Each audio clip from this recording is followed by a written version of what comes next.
Hello, spooky crew. Our tote bag drawing is officially closed, and we just want to say a massive thank you to everyone who entered.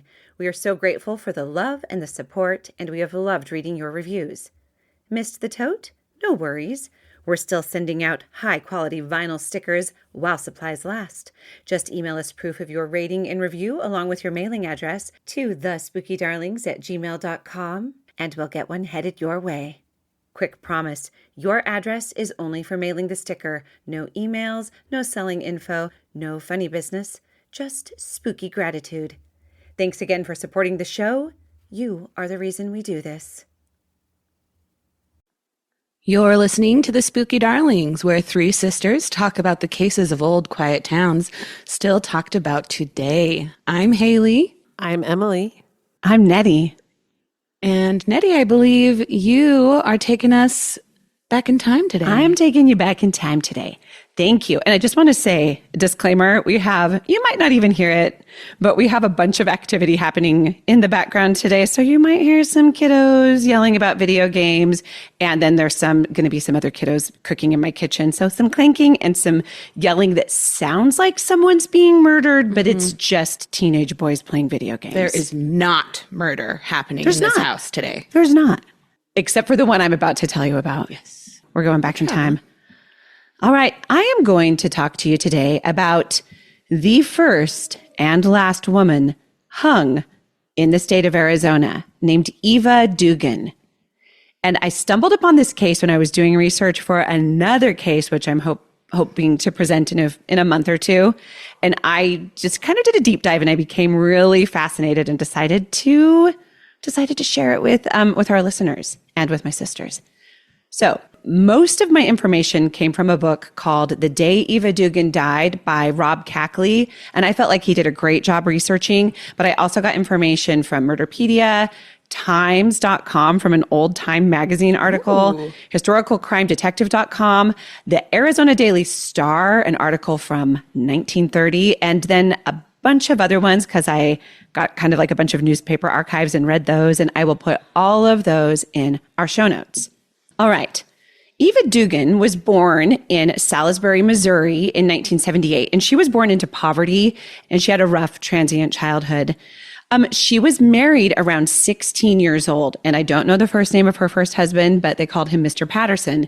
That marriage did not last very long. Mr. Patterson disappeared and left Eva, abandoned her with two kids. So she had a son and a daughter, and she is suddenly left probably at 18 or 19 years old, maybe 20, with two kids and needing to figure out a way to raise these kids. Now, she had heard as a child about the Alaskan gold rush in Juneau, Alaska. And she had heard that a lot of people went up and were able to either make money finding gold, but also she had heard that people made money just off of the commerce and the busyness of the times and these new settlements that were being developed. So would they be called like boom towns, do you think? I think so. Yeah. In these boom towns. Yeah. I think exactly. And so she hears about the Yukon gold rush happening. And the Yukon is part of Canada that borders Alaska. So she thinks, you know what, I'm going to take my kids, I'm going to go up there and I'm going to find a way to make money. She wasn't interested in panning for gold, but in her mind, she thought, I can probably find a wealthy man to marry and take care of me and to take care of my kids. So she gets up there, she hitches a ride with truckers and with her two kids, and eventually ends up in the Yukon territory, but settles in Alaska because a lot of the Yukon gold rush was kind of crossed over the border into Alaska. So she settles there and she starts working in Juneau as a saloon singer. And so she went to the Yukon, but she was working in Juneau, Alaska? She went up for the Yukon gold rush. It's called the Yukon gold rush, but it crossed over into Alaska. Gotcha. Sort of like it was happening in kind of both areas. Okay, and let me just ask you, when you say that she went up with truckers, is this like what kind of truck? Were there truckers at this time? Yeah, there were trucks. There were trucks that would haul stuff up. So she hitched rides with people just driving trucks of supplies, trucks just heading up to Alaska to participate in the gold rush. Okay, gotcha. So she's brave and that's dangerous. Yes, she's bravely dangerous. And with her kids. And there's sort of a suggestion in the book that she did this in exchange for favors. if you know what I'm saying. Sexual favors. Exactly. That's kind of suggested, but there's not really proof of that, at least for her way to Alaska. So once she gets up there, she starts working as a saloon singer. And by all accounts, she was a great singer. But she found that eventually that she could make more money as a sex worker. So she did that for probably 25 years before business started to fizzle. Her kids were grown. Her kids had moved away. Oh, and I forgot to tell you this. And this isn't that important to the story, but it's just, I have to tell you. Yeah. When she worked as a sex worker, her nickname was Claw-Fingered Kitty. And I don't know what it means. And I don't know how she got that name. And believe me, I tried to find out. Oh, wow. Wow. Maybe she just had one really sharp fingernail like a cat. Yeah, my assumption was that she probably just painted her nails and grew them long. And that was sort of like her look. And some men would maybe like to be scratched. I don't know. She just would go meow. Probably. Yeah, who knows? I'm imagining that these ladies tried to find ways to differentiate themselves and or have their special thing that would draw in customers. And maybe hers was fancy nails. Maybe. So she was known as Claw-Fingered Kitty. And I think even on her find-a-grave, it's like Eva Dugan, Claw-Fingered Kitty in quotes. But that never comes up again, like in most of the story that I'm going to tell you about. So there's like a 25-year chunk of life in Alaska that we really know very little about. We don't know much about her kids and their upbringing. And as far as I could find in my research, they didn't say very much. So her kids had moved away, and she decided that it was time for her to work her way back down to the lower 48 states. So she starts hitching rides with truckers back down, and she kind of is saying she wants to sort of head to Arizona. She hears about a man who is looking for a housekeeper and a nurse in a town called Vail, Arizona, just south of Tucson. And it also sounds like she was just an incredibly charming person. I think that she was definitely an advocate for herself and wasn't afraid to speak up. Yeah. Because when she moves to Vail, she is not well liked in this community. She hasn't lived there for very long, but she's not embraced by them. Oh, okay. I was just kind of thinking like a trucker being like, hey, there's work over here. Like you're pretty charming and I want to do something nice for you. Like, I don't know. I mean, I don't That's know. kind of a little bit of a vibe I got, but maybe I'm just. Well, I mean, you're not wrong in that, she eventually is given the nickname Cheerful Eva when she ends up in prison. So you're not wrong there, but it's weird how she really seemed to have no advocates in this town. Okay.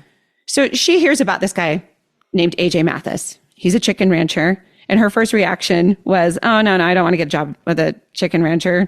And then the guy's like, no, this guy has money. So then she was very interested. So she shows up in Vail, Arizona, knocks on the door of AJ Mathis's house and offers her services. And this happened on December 11th of 1926, which is whose birthday? My birthday. So he hires her. She moves in. She's a live-in housekeeper and nurse. Now, around mid-January, people in town start to talk because they all noticed that they had not seen AJ in a while. And they were a little bit aware that there had been like a younger boy around town who had told a few people that he was working on the Mathis farm. And a few people had claimed to have seen this like kind of young kid, young man boy running around with Eva doing errands. And so they're like, okay, so AJ must have hired, some hired help. But the neighbors, they get together and they're kind of trying to figure out where AJ is. Like, is he sick? What's going on? So they show up at the farm and Eva answers the door. And several of them describe that she was still in her night clothes, even though it was mid-morning. She smelled of booze. And she just said, there's nothing to worry about. AJ moved to California. He told me to sell everything and to pack up the place. He left it all to me. And they were very confused because they had known AJ Mathis for a long time. And they knew that he was not very nice. He was not giving or generous.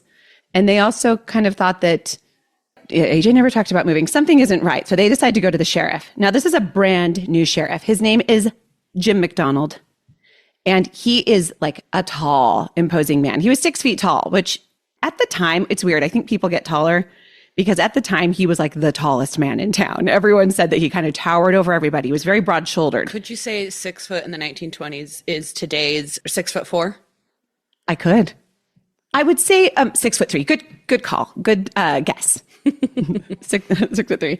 So he was brand new. He had just been elected, like literally elected in November, and he had only won by like 250 votes or something like that. In fact, I think the number was like 262 or something votes. So it was close. So he kind of is the sheriff that feels like he has a lot to prove, right? So he listens to the ranchers and he decides he needs to go out to the farm and check things out. AJ's farm, as you know, it's a chicken farm, right? He's a chicken rancher. Had a ton of animals, like tons of chickens, but it also had other types of birds. It had a couple milking cows, some horses, a bunch of animals. And he goes out there and he's like, the animals are gone. Like most of the animals are gone. This is very weird. Whoa. He's looking for signs of life. He notices that the car is gone. He knocks on the door and he can't find Eva. No one is there. So he walks basically into an empty house. It's unlocked. The furniture is gone. It's like very scant. She sold off everything. Well, we assume. And she had told the neighbors that that was what she was supposed to do, that's what AJ had asked her to do, like was to pack up and sell everything. So he's like, okay, maybe AJ did go to California. Like he felt like it wasn't too strange of a story for the housekeeper to be left behind to pack up for someone they work for. So he starts thinking about it and he's like, well, I'll go to the bank and I'll check his bank activity. There was no activity. AJ had not taken money out for weeks and there was no money withdrawn recently. So he's thinking to himself, how is AJ Mathis supposed to travel without money? And he said in the book, there's only 2 places I can think of that you can go without money, jail and the cold, cold ground. So he knows he needs to find Eva, but he doesn't really know where to start looking. She was new to town and people didn't really know her. I mean, she had been there less than a month. So he starts doing some investigation. So meanwhile, some of the ranchers, they feel like this new sheriff isn't quite doing his job. So some of these guys call in a reporter they know from the Arizona Daily Star in Tucson. And Vail is close to Tucson. Like, I think if you went there now, there would be like no difference between Tucson and Vail. It would all be one big city. But at the time, I think it was its kind of own little individual community. But this reporter comes down. His name is Jack Weedock. And he comes in. And so he starts kind of doing his own investigative work. So he starts visiting AJ's friends and he goes to this wealthy rancher named Matt. I don't know Matt's last name, but Matt was like, AJ and I are tight. We are buddies. He never said he was thinking of going to California. And he also said that the day before AJ disappeared, so the last time he saw AJ, he had visited with AJ and AJ seemed super happy, said that he had paid off a large debt that he had against his ranch. And he also had told Matt, AJ had told Matt that he had fired Eva Dugan. And that was part of why he was happy is he's like, I fired her. I never want to see her again, but she's going to have to come back to my house to retrieve her trunk because she left her belongings there. And then he was like, also, she tried to poison me. And apparently AJ had told a few people in town that Eva had tried to poison him. And AJ was a little bit cantankerous and suspicious of people. So this wasn't odd. A lot of people were like, okay, this man is complaining. You know, no one ever quite satisfies him. He had had housekeepers in the past. Like he had had one right before Eva and I couldn't figure out why she left. But, you know, it's like people came and went out of AJ's life because he wasn't easy to work for. So the reporter is like, well, did you know that Eva's telling everyone that AJ gave her the farm? And he was like, no, there's no way. No way AJ would do that. He is too much of a tightwad. Also, Mathis has family. He has a father who actually does live in California and he has daughters somewhere. So like, why would he be giving his property to some housekeeper that he just met? Who he doesn't seem to like as well. Right. So the sheriff's suspicion starts to increase because another neighbor, her name is Frances Mitchell, and I think this is the next neighbor over. So the farm is, you know, kind of on its own place. So like, I don't know how far away, but they're not like super close. She said, she comes and tells the sheriff that a couple days before anyone last saw Eva, she came walking up the walk toward the farm with one of AJ's milking cows. And she wanted to sell Frances the cow and some chickens. And Eva told Frances that she and AJ were getting married. So she said, AJ went to California. He's asked me to marry him, and he went to California to make some money to pay off a debt. And then I'm going to sell everything off, and then I'm going to join him. And so Frances was like, well, why didn't you just go with him? Why didn't you guys sell stuff off together and then go together?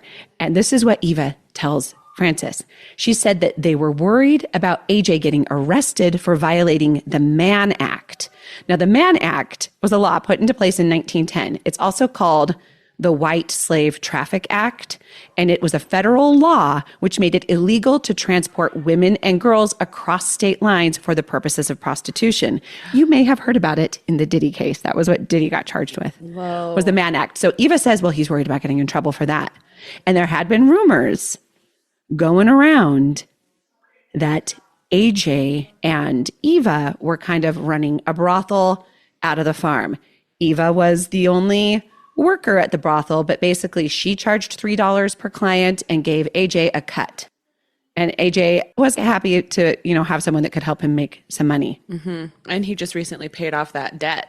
Right. Also, rumors about AJ and Eva running a brothel kind of made sense. And the other thing that Frances said was also she was drunk. That's how she cemented it. Well, if every time I was drunk, people noticed. Just kidding. I don't know where I'm going with that. Then I'd have been noticed a time or two. Okay, so the reporter, Jack Whedon, they're kind of like side-by-side investigations. The sheriff's talking to some people, and then Jack Whedon, the reporter from the Arizona Daily Star, is talking to other people. And Mathis had a livestock manager for his ranch named C.W. Boyer. Everyone has initial names in this story. There's A.J. Mathis, which was Andrew James, but he went by A.J. Mm-hmm. And then I don't know what C.W.'s name is. I'm assuming like Charles William or Charles Wesley or something, but, or who knows? We know a Charles Wesley. Are there other names for men that start with C? Clive, no. Calvin. Charles is the only one. Clive. Maybe Clive. So CW is the livestock manager.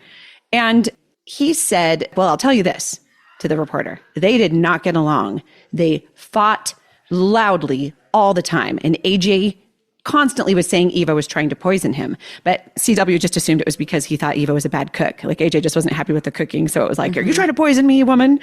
Type of thing. The other thing he noted was that the last time anyone saw AJ, there had been a big party at the farm. And he is the only person that talks about this, but he said there were tons of cars. He didn't recognize any of the cars, but he just said it wasn't his business, so he didn't pay it any mind. But the next day he went over to do the farm work and went and knocked on the door to ask AJ something. And Eva was there. And this was the same story the ranchers had told when they all gathered together. She was still in her nightgown. She was slurring her words. And she tells him that AJ had left for California and left the ranch to her. So again, CW was the livestock manager and he had not heard any of this. And then she tells him, so remember, she had told Frances Mitchell, the other neighbor, that she and AJ were getting married. Eva tells CW that she's leaving for Nogales and that AJ had hired a boy, Jack, the kid that everyone had seen around town, to drive her. And Nogales was a town that was on the Arizona and Mexico border. So half of it is Arizona, half of it is Mexico. Do you know what I'm talking about? It's that town where you drive through. Yeah. On the border, yeah. CW also tells a reporter that if AJ had gone to California, he would have gone to his uncle's. I think I said earlier that his dad lived there. I meant his uncle lived there. He would have gone to his uncle's. CW called the uncle, actually, and the uncle had not heard from AJ and didn't say anything about AJ coming to visit him. But CW assures the reporter that AJ was way too cheap to pay for a hotel or to pay for accommodations elsewhere. If he had family to stay with, he would have stayed with family. So now, Eva, where did she go? What did she do? Well, what did she do? One morning, shortly after the disappearance of AJ, when Eva started to feel like the town was getting suspicious, she packed up the car and she and this boy, Jack, started driving. Now, they made a stop in Bisbee, Arizona, and it was not very far from Vail. I think it was only like 60 miles or something, but they make a stop there and they stay. And she sends a telegram. She sends this telegram to Frances Mitchell. And it says, quote, "You and Daddy take care of the stock. Stop. We'll be home Sunday. Stop." So there were still some animals clearly left on the farm. And she sent this telegram to the neighbors saying, take care of the animals. Also, daddy, she calls a lot of men daddy. A little weird, but that's what she did. She wrote that on the thing, you and daddy, meaning Francis's husband. Then they drive on to Amarillo, Texas. And in Amarillo, Eva sells the car for $600. $600 in 1930 would be, or I guess this was 1927. How much do you think it would be today? 10,000. What do you think, Emily? 12,000. You said 12? 10. You said 10. You said 12. It was 11,200. Ooh, right in the middle. Yeah. A little closer, Emily. So that's a pretty good sum of money. Mm-hmm. I mean, I don't think his car was very old. I think it was a 1926. So I don't know if it's like I think we just pay a lot more for cars now, for new cars than they did back then. But that was enough. That was like good traveling money, right? Mm-hmm. So she sells the car. And then as far as we know, Jack and Eva part ways. Jack is the young boy. And she buys a train ticket to Kansas City, Kansas from there. And Jack, she gave him a cut. Oh, I'm assuming. Probably. But I don't know. Because we don't really know where Jack went or what happened to Jack. Mm-hmm. Also, I forgot to tell you this earlier. So Eva Dugan married Mr. Patterson. That was her first husband. And then he reportedly abandoned her. She was married a total of 5 times. So she married 4 more men after she married Mr. Patterson. The last one was named Mr. Dugan. We don't know his first name. All of them disappeared. We don't know what happened to them. Black Widow. I mean, who knows? Could it be? We don't know if she was a poisoner. It could be. It is. And then also Jack disappeared. We don't know. This young kid. Eva. Okay, so so somehow she's parting ways with these men and they're never heard from again. Yeah. And they could just be leaving her. They could be going on. Or maybe she invented. A lot of people think that she invented Jack, but there were actually witnesses that saw him. So, and she had no more children apart from her first 2 from her first marriage. Yes. Okay. As far as I know, she had no more children. Okay. All right. So they go on their way. Meanwhile, CW, the livestock manager back in Vail, he's getting really worried about AJ. And he, again, like all of these people feel like Sheriff McDonald isn't doing enough. So he calls on the county prosecutor and he's like, look, we got to do something. We got to light a fire under the sheriff's butt. Tukas. We got to light a fire. CW and the prosecutor go to the sheriff's house one evening and they tell him all the things that they're worried about. They're like, this is abnormal. Something happened to AJ. So we've got to start searching for him. So this kind of lights a fire and the sheriff intensifies his search for AJ and his investigation and his search for Eva.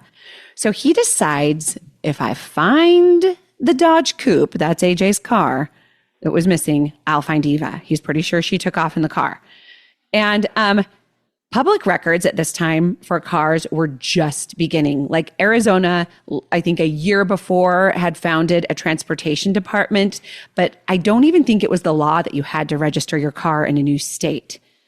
Like it was very loosey-goosey. They were kind of trying to figure it out. But he did some research and he found out that AJ had licensed his car in California. So eventually he gets the VIN number and he's like, all right, so we know it's a 1926 Dodge Coupe. He also knows some things about this car. It doesn't travel over 30 miles per hour. So she's not going very fast wherever she's going. Also, Dodge Coupes were famous for dying anytime you would go up a hill. And the roads of the olden days are not what we are used to driving on now. Like so much of what we drive on has been flattened. But even back in mom's childhood, from town here out to the farm, they said they would go over a hill, down a hill, over a hill, down a hill until they rebuilt the road and sort of would blast out portions of hills to make the roads flat. So there's a lot of hills. And they said that these Dodge Coupes would die basically every time they would start to go up a hill because the gas tank would tilt and it couldn't power the gas. So someone would have to get out and push the car up the hill. Oh, no. So he knew that if she was running into hills, I told Theo I wouldn't mind if he made noise. It sounds like spooky saloon music. Yes, my son is playing piano in the background. So he knew that anytime they went up a hill that someone would have to be getting out, pushing the car up the hill. And then once if the car would die, you'd have to restart it once you got to the top of the hill, kind of restart. It just sounds like such a pain. That's probably why Eva ended up selling the car. Honestly, she was probably like, this is not working. So he also decides to go back to the Mathis Ranch and do a deep search. And he finds out from some neighbors that the night before Eva was last seen, that some neighbors had seen Eva and a young man washing out AJ's car. And then another neighbor said that they had either driven by or gone up to see AJ, and that Eva and a young man were clearing out the car, like taking things out of the car in the garage. So like within a short period of time, that was odd. It was like people kept tools in the car for a reason, especially if it was like a car use on the farm. So he went and he looked. No car, no Eva, no AJ, no Jack. But some of the deputies that were there searching checked inside the stove and they found AJ's ear trumpet. And it was charred. Weird. So he starts to suppose, did something happen? Why would they burn this ear trumpet? First of all, why would AJ leave without it? He needed it to hear. An ear trumpet, if you don't know, was like almost like a horn that you would stick in your ear if you needed to hear better, kind of like an old-fashioned hearing device. And if you needed it, you needed it. You took it everywhere with you. Mm-hmm. A short while later, Sheriff McDonald gets a lead that Eva had been spotted in Bisbee, Arizona, sending telegrams. And they went and they talked to this clerk. And the clerk said she came in twice. She sent 2 telegrams. The second one she sent, she was in a real hurry. And I asked her where she was going, and she said she didn't want to miss her train to Mexico. So Eva has now told 2 people she's going to Mexico. Now, was this like plotted? Like, was Eva trying to mislead people, or was she actually going to Mexico? I don't know. So are you going to tell us? I am. So the sheriff is like, okay, if she's in Mexico, I don't know what I can do other than cross over the border and try to get her. But, it might be that she's a lost cause if she's there. But the sheriff writes a letter to AJ's daughters. He finds out that he has 2 daughters. This is starting to make the news that this kind of wealthy rancher was missing nationally. So people are starting to read about it. Meanwhile, he writes a letter to the daughters to let them know that he's searching for their father, but they see an article in the newspaper and realize their father's missing. So they, at the same time, simultaneously write a letter to Sheriff McDonald saying, are you doing anything to find our father? But the letters like cross paths. So he's like, hey, I actually did write you and tell you, kind of thing. Mm-hmm. But it also like puts a lot of pressure on the sheriff that he's got to start making some progress. He asks for volunteers because the townspeople are putting so much pressure on him. He asks for a bunch of volunteers to go and search the ranch for AJ's body. 100 men show up and they search. They dig, they look for loose soil. They turn up nothing. They can't find a thing. So the sheriff gets the bright idea to go check with the postmaster. He's like, okay, if she's sending telegrams, maybe she's also sending postcards or letters. The postmaster had quietly been collecting everything that Eva was sending. And she was sending stuff, but not alerting the sheriff. The postmaster was just like, I know people are searching for her. I'm going to keep track of these. And so when they show up, the postmaster's like, oh yes, here you go. And they find that Eva had sent cards from Douglas, Arizona, one from Texas, and one from White Plains, New York, where in the letter, it was like a letter that was somehow got intercepted that was being sent to her father. But it said that she was working in White Plains and that she had a job at an asylum. Wow. An insane asylum, working as a pantry maid. So Sheriff McDonald, he buys some city clothes. He was very cowboy, by the way. Like, people were driving cars everywhere, but he insisted on riding his horse everywhere. He preferred a horse as transportation. So he was just like your, basically John caricature. Wayne. Yes. He's like exactly what you would picture, old-timey sheriff, but maybe even more oldtimey. He's like, now you listen up here, partner. And I do have a picture of him. We will put it on the socials. Yes. There's a picture of him he's standing next to Eva sitting. So, he calls a couple cops he knows in New York City that he had done a favor for because there had been some gangster guy or some Wall Street guy that had laundered some money and then tried to escape to Arizona. And McDonald had held the guy for the New York detectives and helped him get extradited back to New York. So these 2 detectives owed him a favor. So he had them go and arrest Eva. And she was like, well, what charges are you arresting me on? Do you have a body? And they were like, well, I mean, we might, I don't know, but she completely called their bluff and was like, you don't have a body, you don't have anything on me, but they still held her. And I think it takes a while to travel by train to New York, but he took a while for Sheriff McDonald to get there. I have some clients who traveled from here to New York, and it took them 3 days by train. And in 1930, probably much longer. Yeah. So I think it was like a week or two, like a week and a half journey. I know on the way back, it was about a 2-week journey. So I would assume.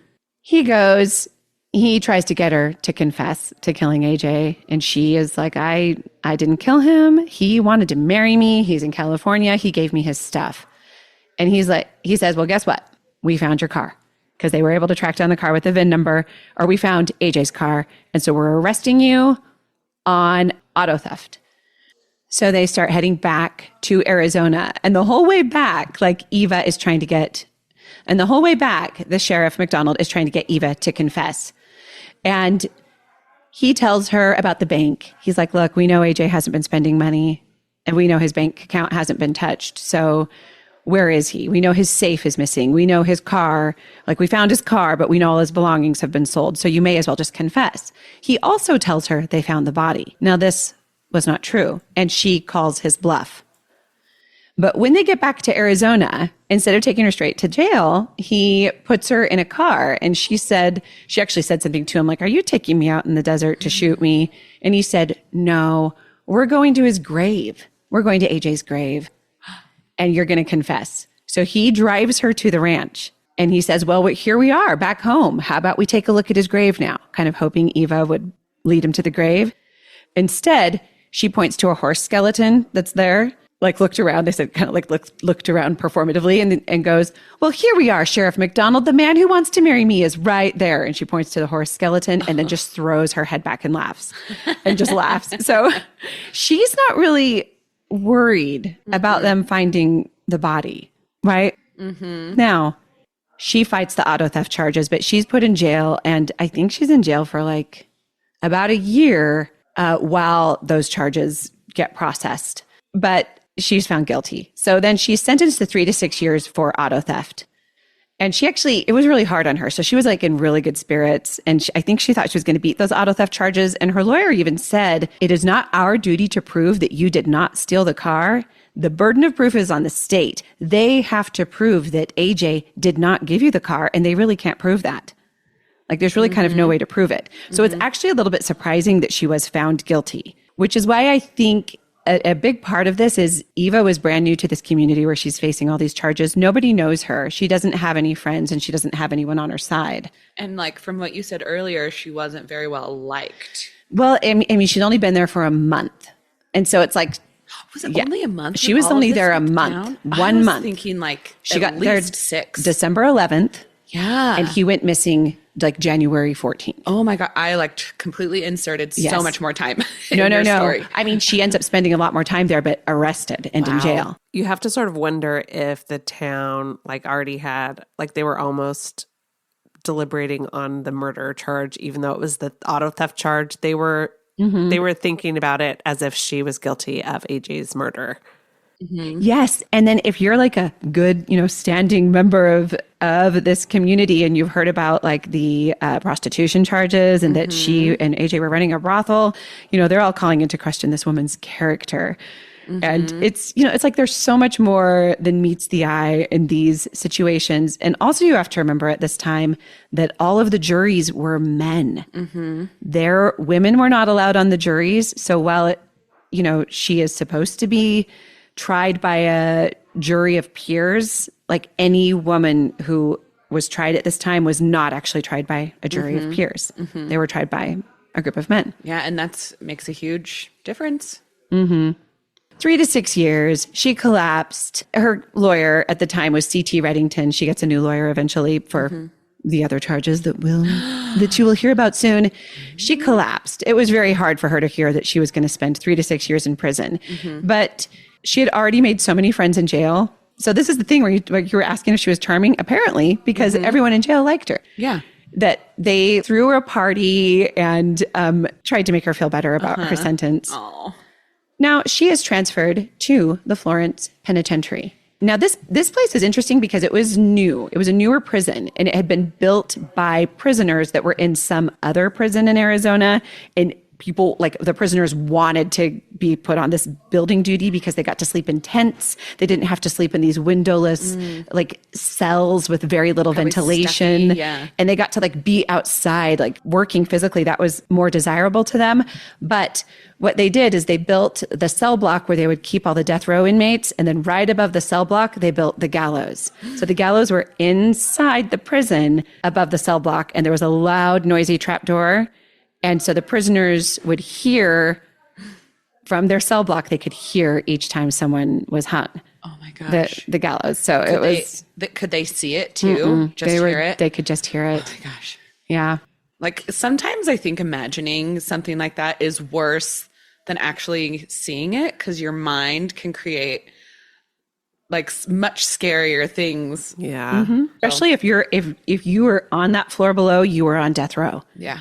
You were a man on death row because it was in the men's portion wow. of the penitentiary. So it's just a constant reminder of the fate that's waiting for you, right? Yeah, and I don't know if it was by design. If like the prison people were like, let's make it a little worse for them by doing this, or if it just was how it happened. I would think it's by design. I would think so too. It might be. You know what's going through my head? Do tell. There ain't no party like a Vail jail party, because a Vail jail party don't stop. I like it. But then she went to Florence, and I don't know how the parties are there. So the song's over. Well, I think they were kind of similar. Mm-hmm. So in Florence Penitentiary, It applies, Emily. It applies. In the Florence Penitentiary, she is given the nickname Cheerful Eva by the other prisoners and by the prison guards and prison staff.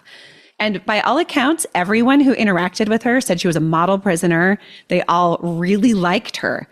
They were impressed by her, and they were mostly impressed by just her positive outlook.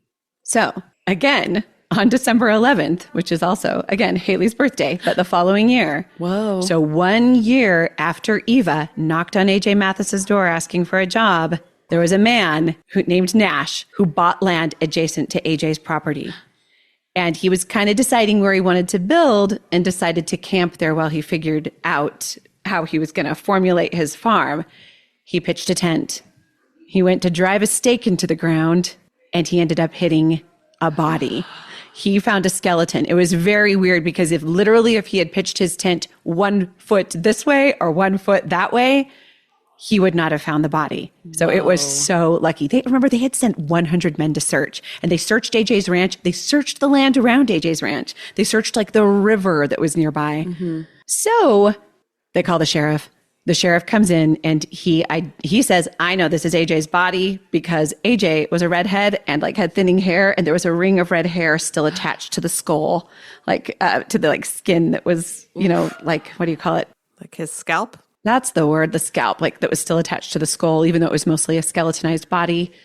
And there was they do like a coroner's inquest, and they all determined it was indeed AJ. He had dentures in his mouth still, and AJ wore dentures. And they also found that there was a gash on the head. So they determined it was murder, and that was probably how he died. So Eva is now charged with the murder of AJ Mathis. Her trial comes very quickly. So her body was found December 11th, 1927. Her murder trial starts on February 23rd, 1928. So just like a couple months later, right? The courtroom is completely full, standing room only. And 90% of the spectators are women, and many of them brought their children. It was just this thing at the time where people were there. The men were working. There were not a lot of men that could take time off work to come watch this trial.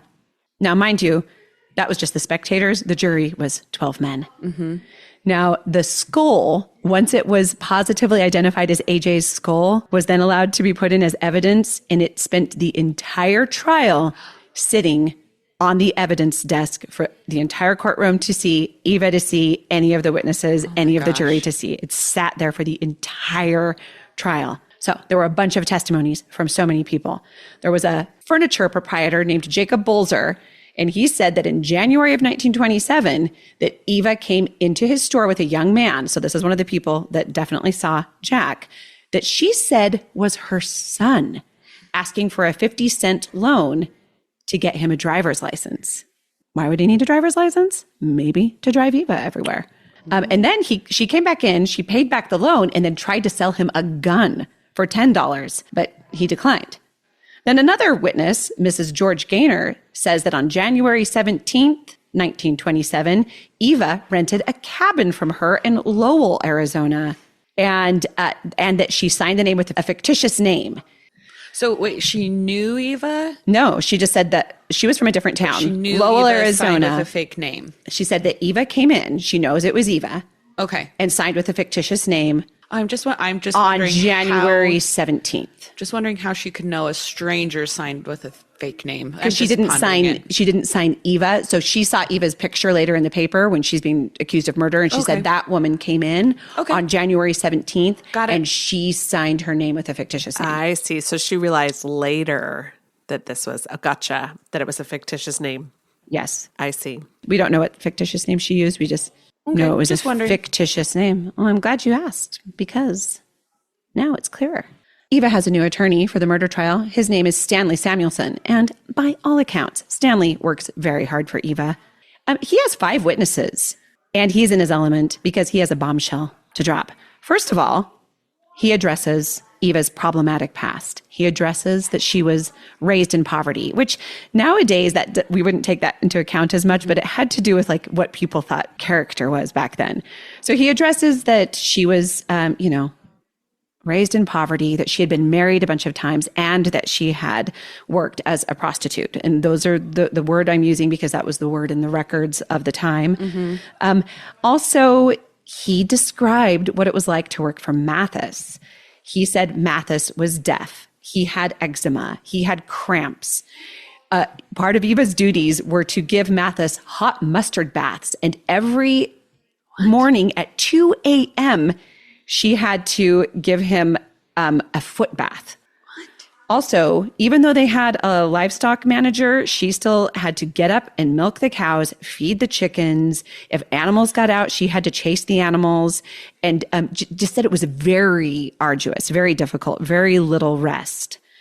Eva then takes the stand, and she said that AJ did not fire her, but that she gave him notice because she felt like it was too far out of town. And that when he accused her of poisoning him, that was sort of, difficult for her. And she said she did not poison him, but AJ had killed a rabbit and asked her to turn it into stew. And when she skinned the rabbit, she saw that the rabbit meat was bad. She showed AJ that the rabbit's flesh was covered with boils. Mm-hmm. And he said, cut off the legs. The rest of the meat's good. It's fine. Because remember, he's very cheap. He's a tightwad. So she made him a stew with that meat and got sick. She also told another neighbor that he got sick a lot, that he had stomach cramps a lot. If he ate an apple with a peel on it, it gave him stomach cramps. So she also said that he kind of had a sensitive stomach. And then she said that he is the one that asked her about performing acts of prostitution to make money. And that, she agreed, but AJ was really happy to have someone that could help him make more money living on his ranch. And then she said that she started to kind of go out on her own. So AJ had realized that there was a hotel in town where a lot of prostitution was going on. Mm-hmm. And so he would take Eva there, bring men in that he chose, and kind of stand guard outside the room as kind of her pimp while men came and went. He found out one night that Eva went on her own and made $10 to meet a gentleman without him. And he demanded half the money. And that was sort of the last straw for Eva. Man. She said that kind of led to an argument and that he became violent with her. So she decided to leave. And she also says, this is all true. She, swears on the Bible that this is true. But she admits that she lied about Mathis going to California. She confesses that she knew he was dead and she knew he had been murdered, but not by her. She said that when she brought Jack to AJ and said, we should hire this boy to work on the farm, that AJ took him to milk a cow. And when he found out that Jack did not know how to milk a cow, he hit Jack. Jack, meanwhile, Eva said AJ took Jack to the barn and she noticed they'd been gone for a long time. So she went out to look for them and she sees Jack running away from the barn. She calls after him and then chases him down. And she's like, what happened? What happened? And he said, I've killed your husband with a punch to the solar plexus. And then Eva said, well, he's not my husband, which Jack apparently did not know. He thought they were a married couple. She said, where is he? Let's go look. Let's see if he's actually dead. She said she attempted to give him mouth to mouth, blowing air into his lungs, but it was of no use. So she told Jack, the young boy, that they should call the sheriff. And Jack says, no, if you call the sheriff, I'm going to run and they're going to think it's you. So they made a pact. They decided that Jack would go and bury AJ, get rid of the body, and then they would kind of go from there. So they put the body in the Dodge coupe. He comes back and Eva said the entire time, Jack was like, it wasn't my fault. I didn't mean to kill him. I'm very sorry. I didn't mean to kill him. It was self-defense. And I mean, by all accounts, the story is plausible. This actually could have been what happened. There were plenty of witnesses that saw Jack, and Eva never told anyone where the body was. The body was found by accident. All this could be true. So when she's cross-examined, the first thing that the prosecution says is they're like, we don't believe you that AJ was in on the prostitution because we know him. He's a jealous man. And because she had also told them that part of her duties were actually to do sexual favors for Mathis. Mm-hmm. And they were like, we know him. If he was sleeping with you, he would not be sharing you with other men.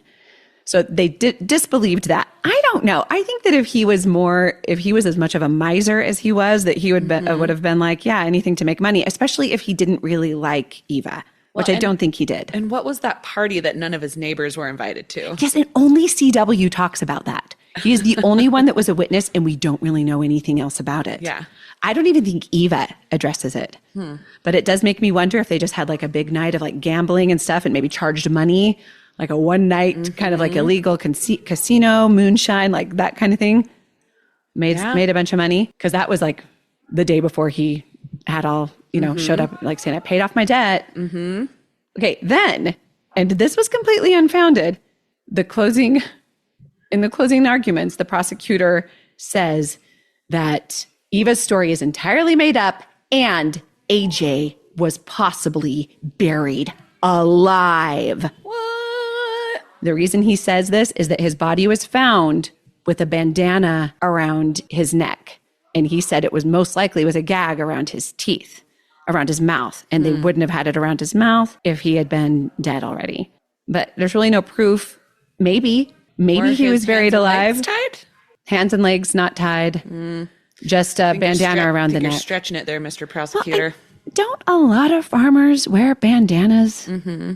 It's especially for dust. Yeah, you keep the dust out of your especially if mouth. It's so dry. Or protect your neck from the sun. Mm-hmm. I think that a bandana is not. But that was shocking to the jury and to all the spectators. The defense argues that this relentless prosecution by the sheriff and by the prosecutor are politically motivated. Both Sheriff McDonald and the prosecutor at the time were up for re-election. Mm-hmm. And Eva just bawls her eyes out. She was very composed through the whole trial, but she ends up crying her eyes out through the entire closing argument.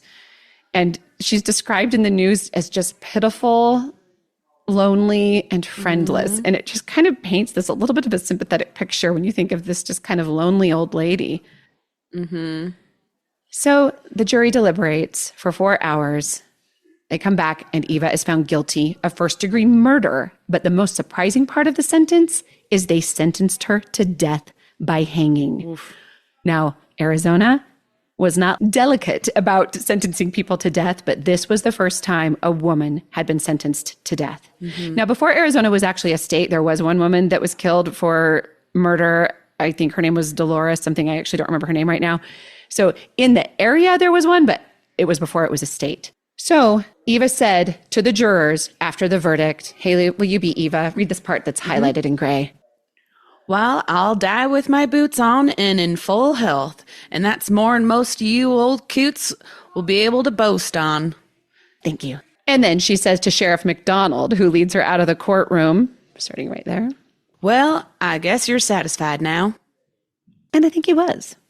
So she quickly, back to jail. She's still known as Cheerful Eva. And she has some appeals. Her lawyer comes through for her. He comes up with 9 different reasons to appeal. So she's sentenced to death and is supposed to die the following June. She ends up spending 2 to 3 more years in prison because he keeps bringing back appeals.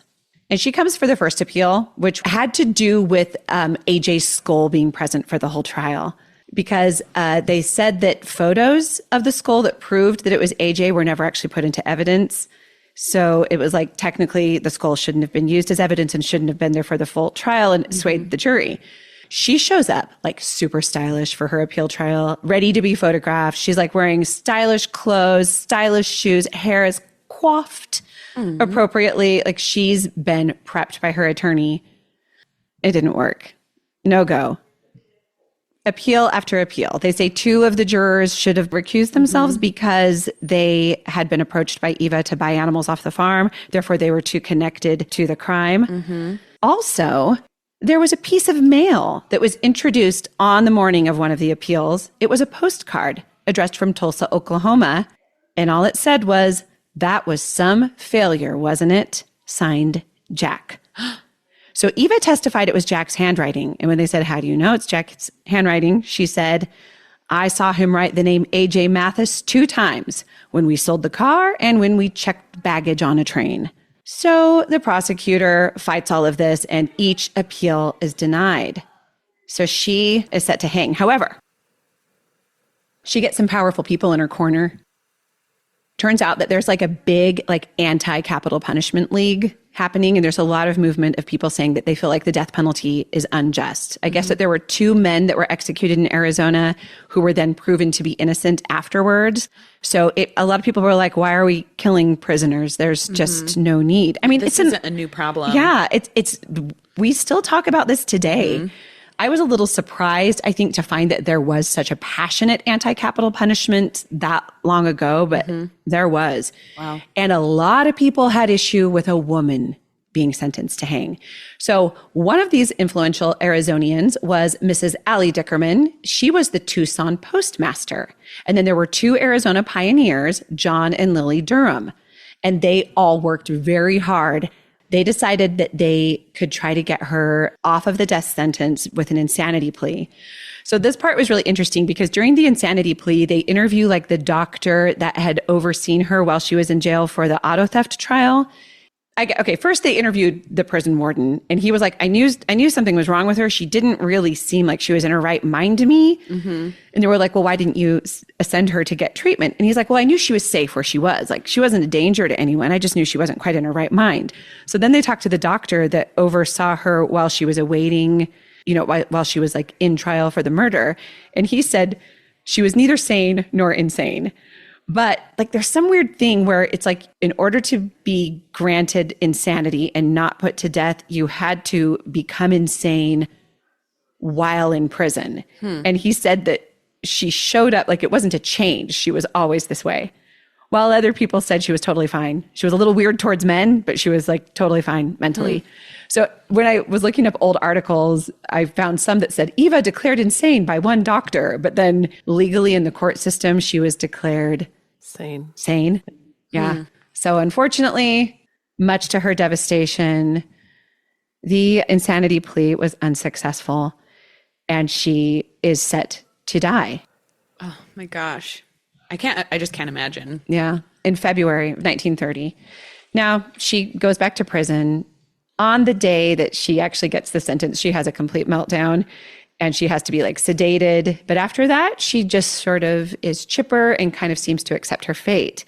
However, part of this is that she still has hope because there are so many people advocating for her that the governor of Arizona is getting like completely inundated with letters saying, please commute her sentence. And he says, I don't actually have the power to do this. Like my power as governor can't commute the sentence. It's completely up to the people in Pima County. Now, Eva gets another letter. So she had that postcard from Jack. She gets another letter that she says is from Jack. And in this letter, he absolves her for the crime. And he says something like, I'm so sorry, Eva, that you are getting the blame for what I did. So instead of giving this letter to like the warden, she's worried that it won't like get to the right place. She gives the letter to reporters. And she asks the reporters to print the letter in the paper with her response. And this is the response. I'm going to again ask Kaylee to play the part of Eva, starting right there. Okay. Friend Jack, received your letter this morning, but I want to know for sure it's you. Kindly write a letter to my attorney, Stanley Samuelson, Tucson, Arizona, and to the warden, Low Wright. Tell them the name of the woman who rode to town with us and the name of a man who got water at the well and how far from the house and in what direction you buried the old man. Yep, that's it. So she's kind of saying, hey, Jack, got your letter. Please tell these guys things that only you would know. So it proves it's you. Yeah. No response ever comes. Days pass and she's waiting and no one ever hears from Jack. No one ever hears from Jack again after this. And so was that letter actually from Jack?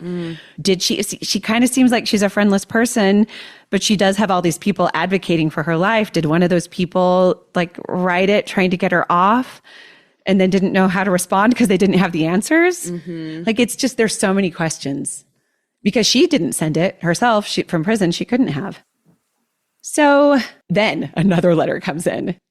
And this one is written to Warden Wright. And this one's not from Jack, but it's from a prisoner in a different prison. And he says, Warden Wright, State Prison, Florence, Arizona. The note Jack wrote is right. He really did kill Mathis. I was an eyewitness. She is not guilty. Let her go and find Jack, for he sure killed him. I swear before God. Bob. P.S. I had to tell. Forgive me, Jack. Bob. Signs his name twice. So, the government decides, the warden gets the letter. He turns it over to, the governing, and they decide it's a prank. It's a crank is actually the word they used. It's not real. So cheerful Eva becomes not so cheerful, but she does advocate for herself and she wants to make sure she's buried properly. So she starts doing beadwork and stitch work, and she's actually pretty talented at it. And she sells it to other prisoners and to prison guards and to people outside, and starts making money. She buys a couple yards of silk and makes herself like a beautiful beaded jazz dress to be buried in.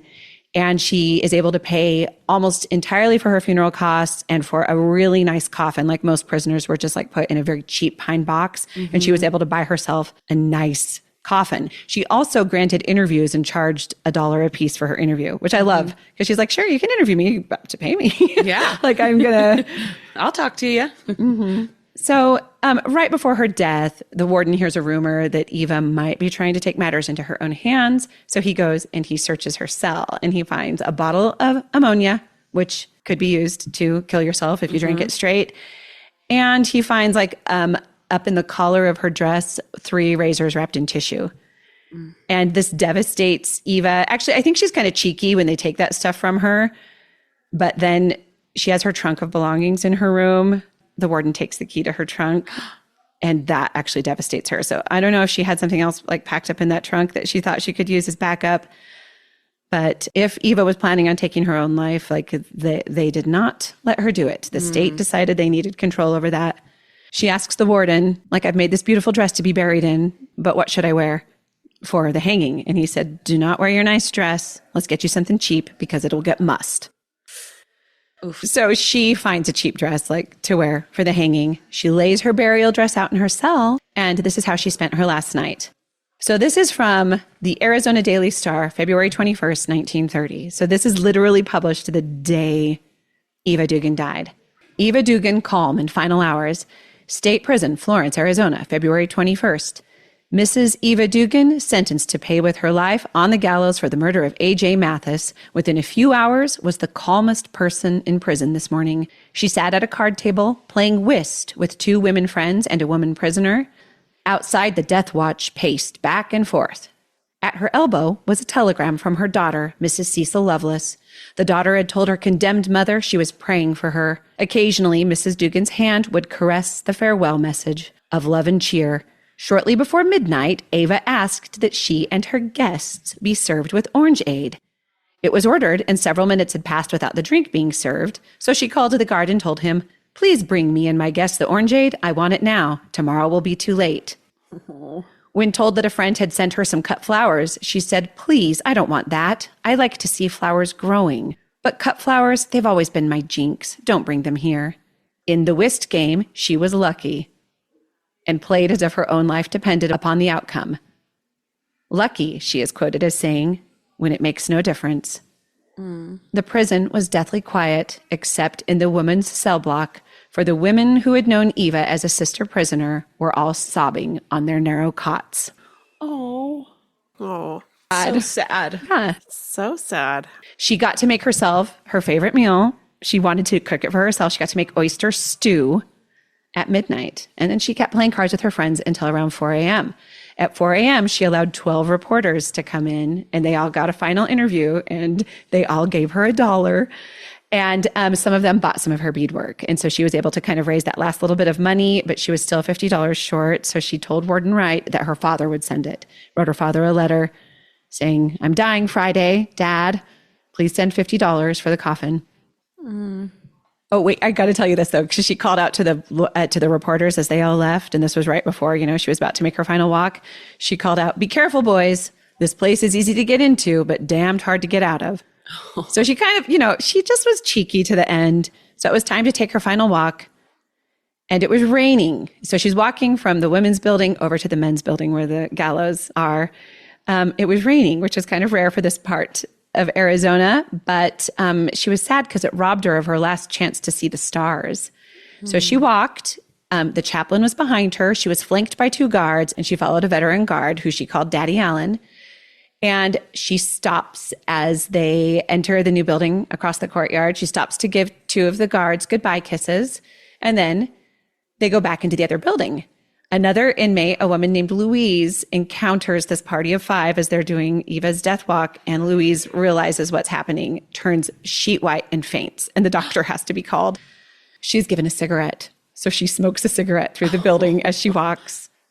She gets to the cell block where the gallows are, and she shakes Warden Wright's hand, and she says, "Goodbye, Daddy Wright."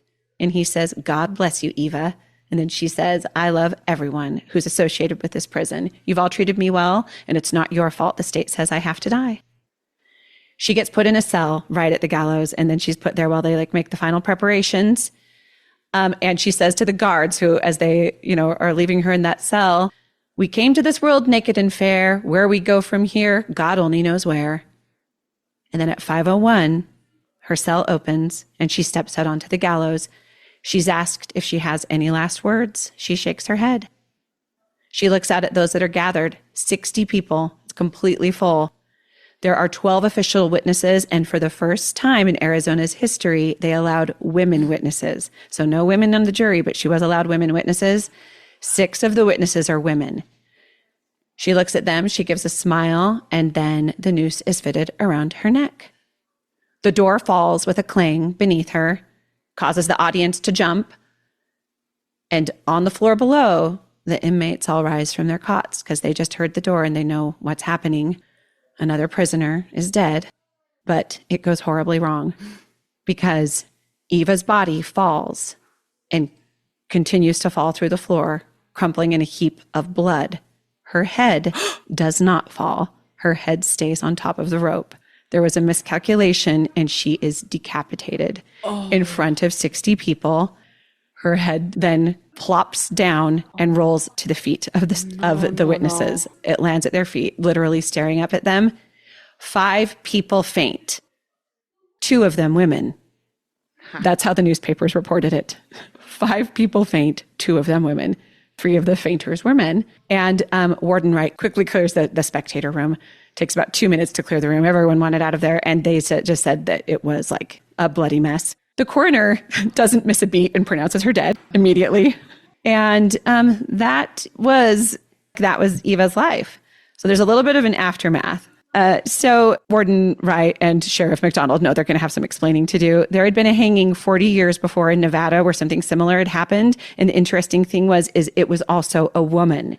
So they start to realize that maybe the miscalculation has to do with that women are different than men. Mm-hmm. Men have more muscular necks and they have denser bones because 40 years previous in Nevada, a woman had nearly been decapitated in the hanging. 3 more hangings happened after this in Arizona, and then Arizona outlawed hangings and switched to gas as a means for death. But the first death by gas was 2 teenage brothers. And they said that the public had kind of been sold that gas would be a painless way to die. But those 2 brothers, actually, it did not appear painless to the spectators. And it took like several minutes, which was longer than they thought. And then, and this is just an interesting anecdote, in 2014, they switched, well, maybe even before this, they switched to lethal injection. And you've probably heard about this case where the first prisoner executed by lethal injection in Arizona, it took him 2 hours of writhing before he was actually pronounced dead. That's awful. So Arizona has a little bit of a history with botched executions. Yeah. Yikes, that's awful. Yeah, it is. It really is awful. So Sheriff McDonald loses the next election. And a big thing was people said he put all of his energy into the Eva Dugan case when he should have been trying to catch other murderers. Like other murderers went free because all of his energy seemed to be focused on the Eva Dugan case.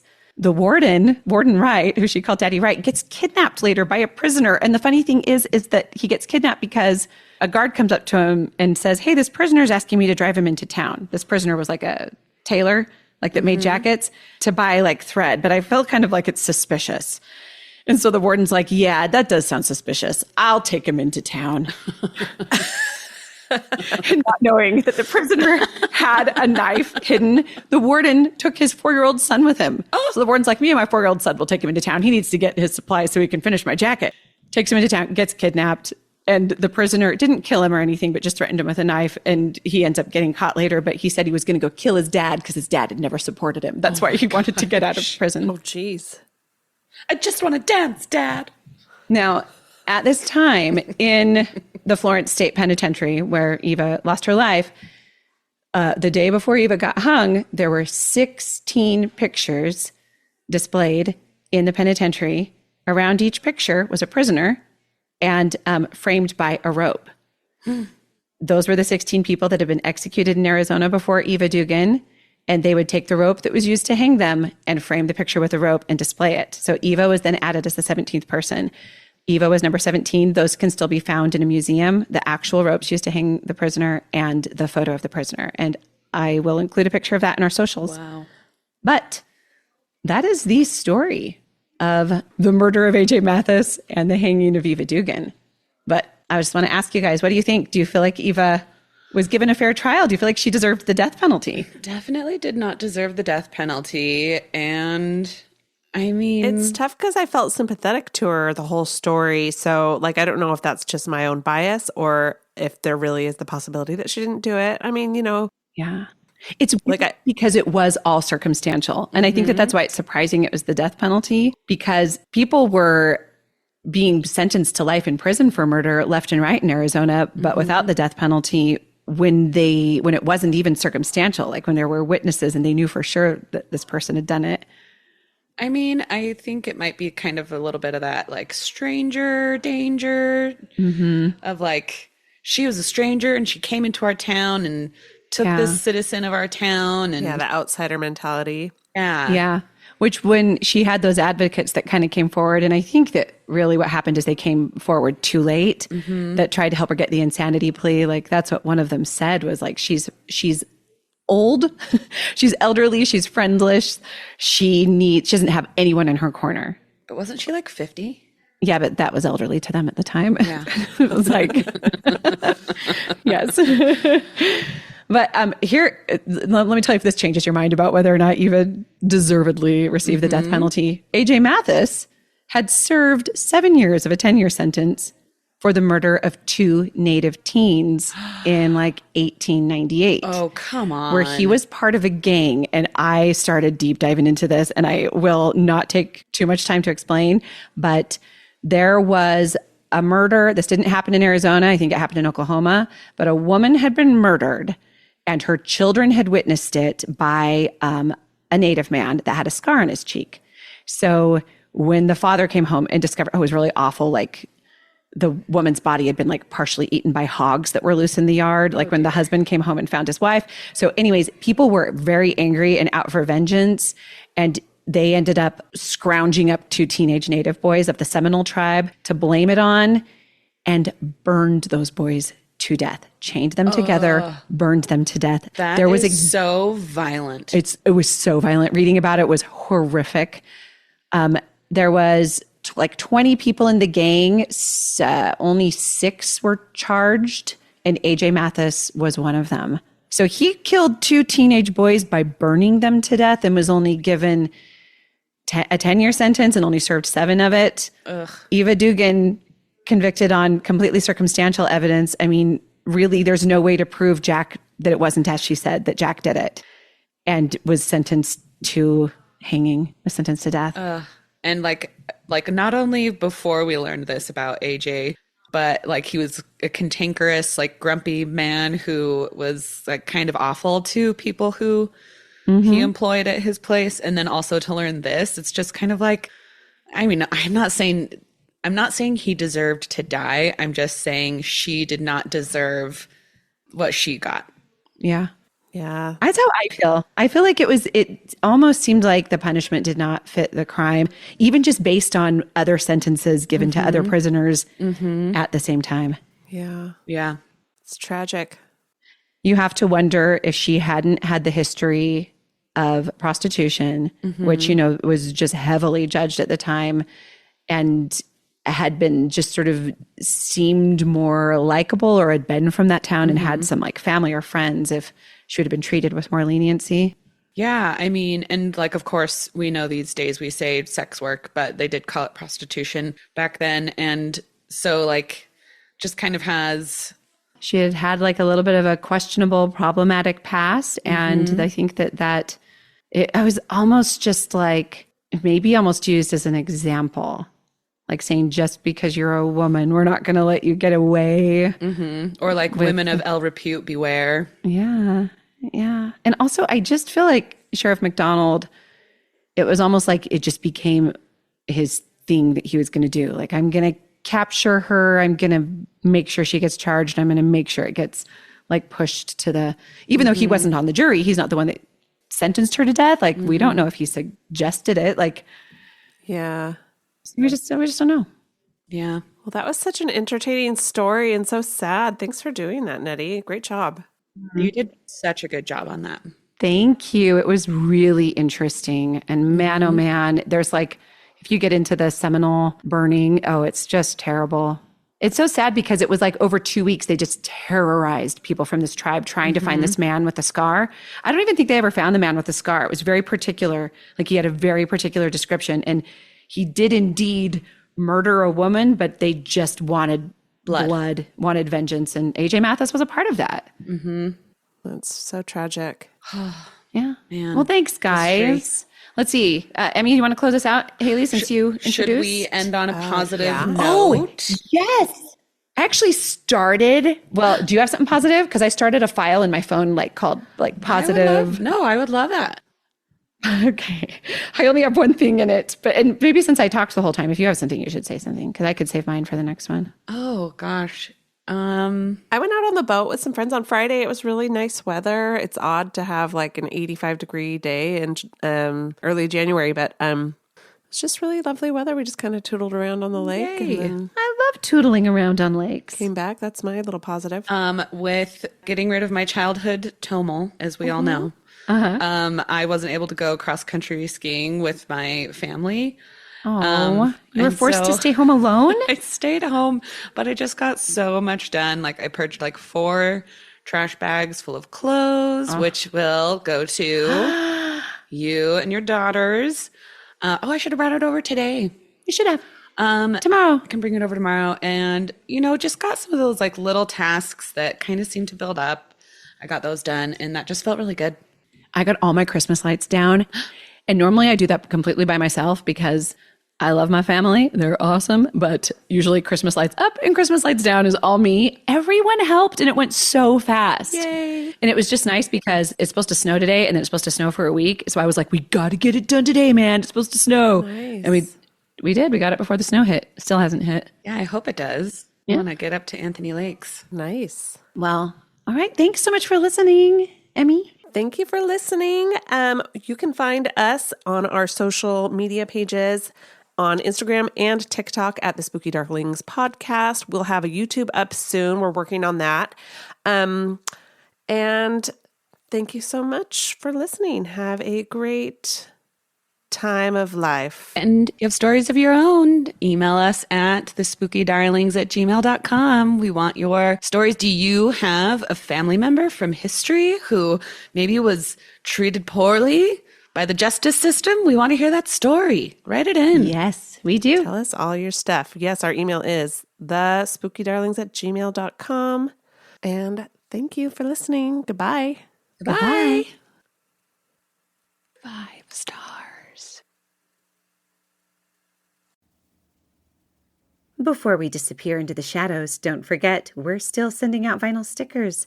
Leave us a rating and review and email us proof to thespookydarlings@gmail.com, along with your mailing address, and we'll send you some spooky snail mail while supplies last. And if your heart is still mourning that tote bag, may we gently tempt your way toward our merch store at thespookydarlings.printful.me. Treat yourself. You deserve it. Thanks for listening. And as always, stay spooky.